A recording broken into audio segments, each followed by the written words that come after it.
Okay, everything is done caching. So now if we go to the ice cache, get out of manual mode, you can see, oh, there's our ice. You can go back to where it's just sort of growing out, and we can look and see, oh, there's our water. So these will both in the end have different shaders and things done to them to make them different, but for right now it's just two sets of geo. We'll also need to take this time shift that we did for our solver transfer and put these beneath our ice cache. Whoop. And water cache, just to make sure that they still exist when we scrub past them. We'll just double check. Make this go here, and that should work. All right. So now we're going to move on to the mist that we have that's going to be growing along the geo as it grows. So where the edge of the ice is, we want mist to be coming from it. And we'll have to do a few things to get this to work correctly. So first of all, we're going to need to create an intersection analysis. And to do that, we have our geo here, and we have our sphere here that grows. We don't need the points, we just need the polygons. So I'm going to drag this down here. And so I'm going to do an intersection analysis. And I use this a lot for something like this. So this is a thing that looks at two bits of geometry, and when they intersect, it creates either points or a line. So I can take these two things. I'm going to do a little housekeeping here. So if we look here, that isn't working. But if we go here, there we go. So we can see, if I show this, this is the edge of this sphere intersecting. So where we're growing, so if I go to the solver transfer, you can see it's a little bit behind, but that's fine. Doesn't need to be perfect, but now this is following the edge that's going up these ice crystals. But we don't just want points, we want intersection segments. So doing this now gives us curves. But then another thing that we'll have to do is, I'm just gonna show you here, if we show this now, it works, but it's not perfect. We want this to be exactly on the edge. And we can see that it's not quite perfectly on the edge of this ice. It's coming off because now that we have a VDB down here, this geo that we're looking at here is a bit different from this geo, as you can see. So because of that, we're going to have to do a ray. So now if I take this ray, connect this to our ice cache, we can see that this is now raying. Well, first we have to do project rays. Or not project, minimum distance. So minimum distance then just sticks it to the closest point on your second input. And now this is adhering perfectly to the ice crystals.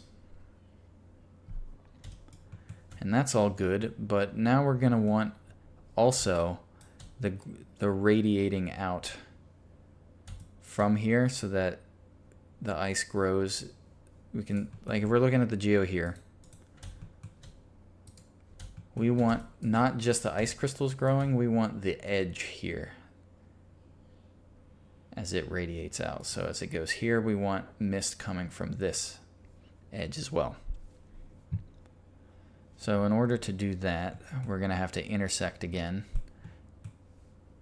And a quick way to do that is that we're going to take this volume here and we're going to use that as an edge for our intersection. So I'm going to do a transform because I already know that this edge is a bit too low. Our water sort of dips down as it starts to spin around. But what we can do is where this ice is, so let's just look back at here. If we do this, we can see that this is too low, and we want this ice to be intersecting with geo where it's growing out, and this won't really intersect at all with this top layer. So if I look at this top layer here, this lower area, it's too low. So we need to transform it, which I already have that there. So if I look at this, and then I'm gonna have to translate it down. Let's just start low, so keep going. And so we want something probably like this. So 0.72, it might be a bit too much. So let's just do like 675. So we'll get a little bit of intersection as this grows out. So it's not just the edge, we'll get little bits here and there that'll kick off some mist. But I think that's gonna work. So now that we have that, we'll just do another intersection analysis.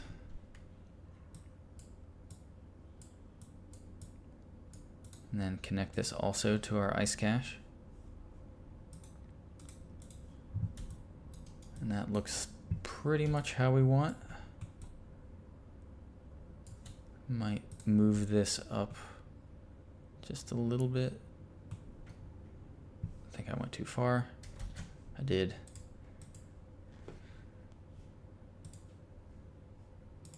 So I'm going to make this 6.95. Yeah, I think that's better. That gives us more of an edge, but then a little bit of the interconnected stuff here. So I'm going to then do an output intersection segments. All right, so now a little bit more housekeeping. And another thing that we're going to need to do is we have this edge, and once it grows out, we don't have any means of it going away. So we're going to have to kill it ourselves, because this geo just goes out and then stops. So we can just say, okay, this is growing out, and it stops. It looks like it stops growing. Let's just say around 81. So there's a few ways to do it. I'm just going to do a quick point wrangle because this is simple. So I'm going to say if frame is greater than 1081, remove point 0 ptnum. And now that we're at 1082, nothing's there. But if we go to 1081, everything's there. Cool, cool, cool. So now what we're going to do is we're going to merge.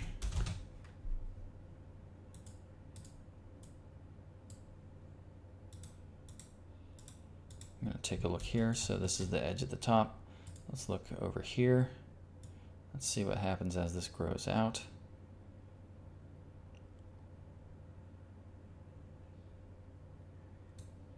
Just going to scrub it a bit to make sure it's doing what we want. And it looks like it's doing what we want. So that's all cool.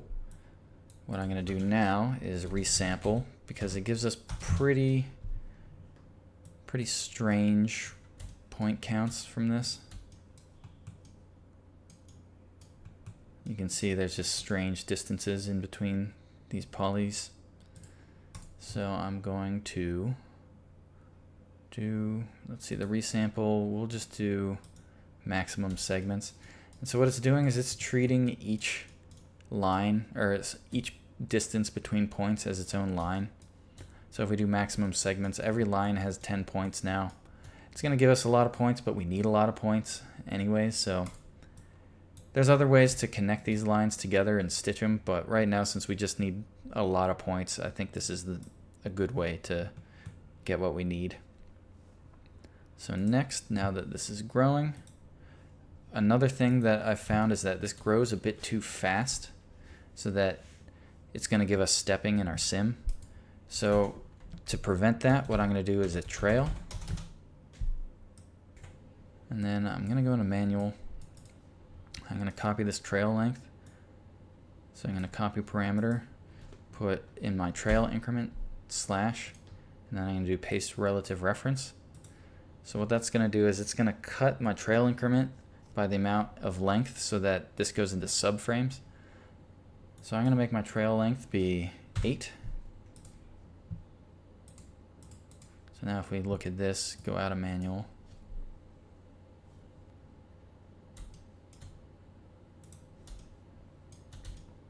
So right now it's not moving very fast because it's at the very end, but if we go back to like 1050,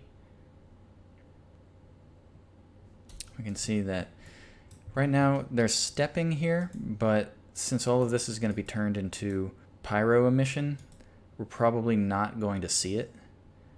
But this is making it so that when this grows, it's going to prevent stepping in our pyro solve. So then another thing that we need to do is we need to noise it up. So I'm going to go back to this thing. I'm going to come back down here. We don't need to noise it too terribly much. I also think we probably need a bit more in the way of our trail. So instead of 8, I'm going to make it 12.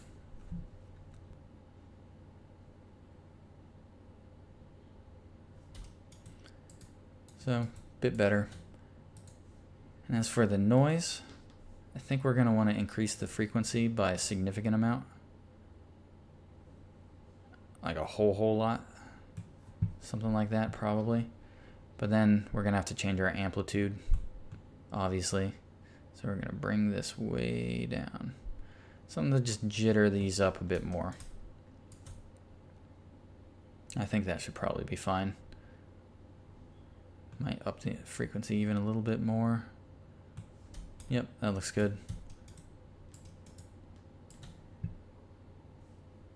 Okay, so the next thing that I'm going to do after saving is I'm going to do, it's really quick to just bring this up. If I go tab pyro, or if I type in billowy, it brings up pyro configure billowy smoke.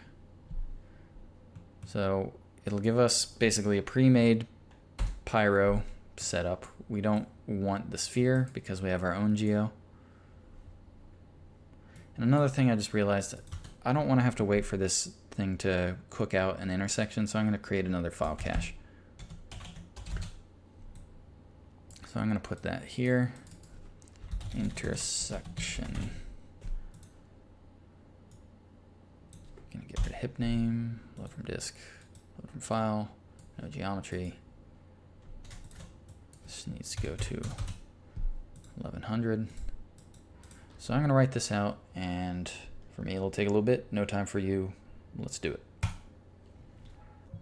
Alright, so that actually took about a half hour to write out, so definitely want to do that because you don't want to kick that time of cooking these lines into your pyrosolve. You want it to be cached out so that you don't have to wait on this and then the pyrosolver. Another thing is I just made sure that it went exactly to 1081 since that's where everything dies anyways. So now this works as we would expect it to. So what I'm going to do now is I'm going to connect this to our pyro source. And one could just go and build all of these like yourself, but I really don't like having to build everything all the time because this does give us a lot of things just off the bat that are super helpful. So I'm going to do scale of density at 10, and then where it says volume scatter here, this is looking for a volume or an object that it can scatter points into, but we already have our points, so we're going to do keep input. So then now if we go to rasterize, so that's probably too big. But that's fine. Instead of a particle scale of 1, we're going to do 0.1. And that's pretty much it. So we're gonna go make sure that this starts at 10. What do we have it starting at here? I think it is 1035 maybe. All right, 1036. So we want this to start at 1036. Just gonna drag this out real quick. So some things that we need to change just in order to get the overall best look of this is, first, I'm gonna go into solving, and then I'm going to make this shape, or no, advanced. I'm gonna set minimum substeps and max substeps to 2.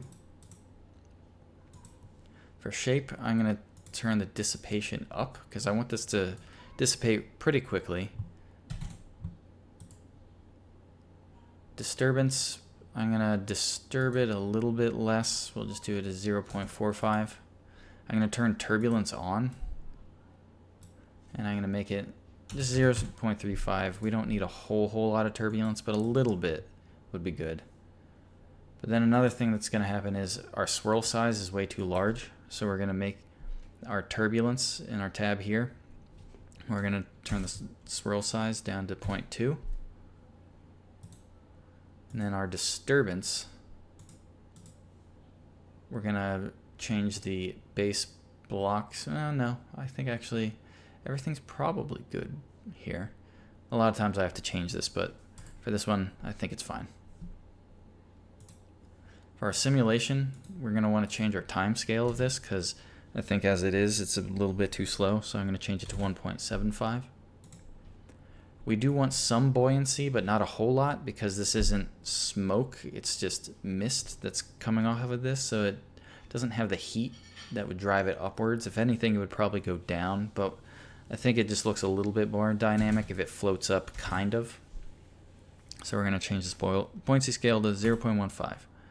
Flames, there are no flames. Setup, we'll probably have to change our voxel size. So instead of 0.2, I'm going to do 0.75 or 0.0075. And I think everything else should probably be good. If we had velocity, we'd want to pump that into our sourcing. But since we don't, I think everything else is pretty much good to go. So I'm going to just kick off a flipbook, and I'll make sure that we have this at a good distance away. So yeah, I think we're in a good spot here. So I'm going to go back to 1036. I'm gonna change my flipbook settings from 10 to 1036 to 1100. So I'm gonna kick this off. A lot of time for me, no time for you. Let's do it.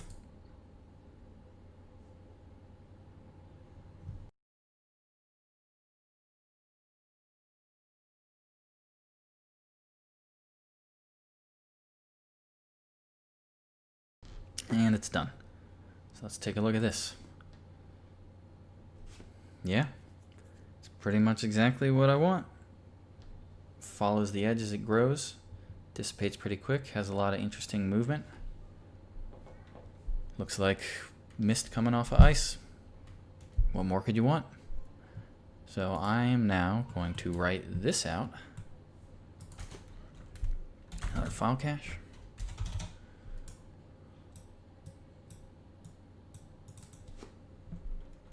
I'm going to call it ice mist. Make that 1100. Get rid of hip name. Load from disk, load from file, no geometry. Alright, so I'm going to save this out. Once this finishes, we're going to move on to shattering the ice. Pretty exciting stuff. Let's do it.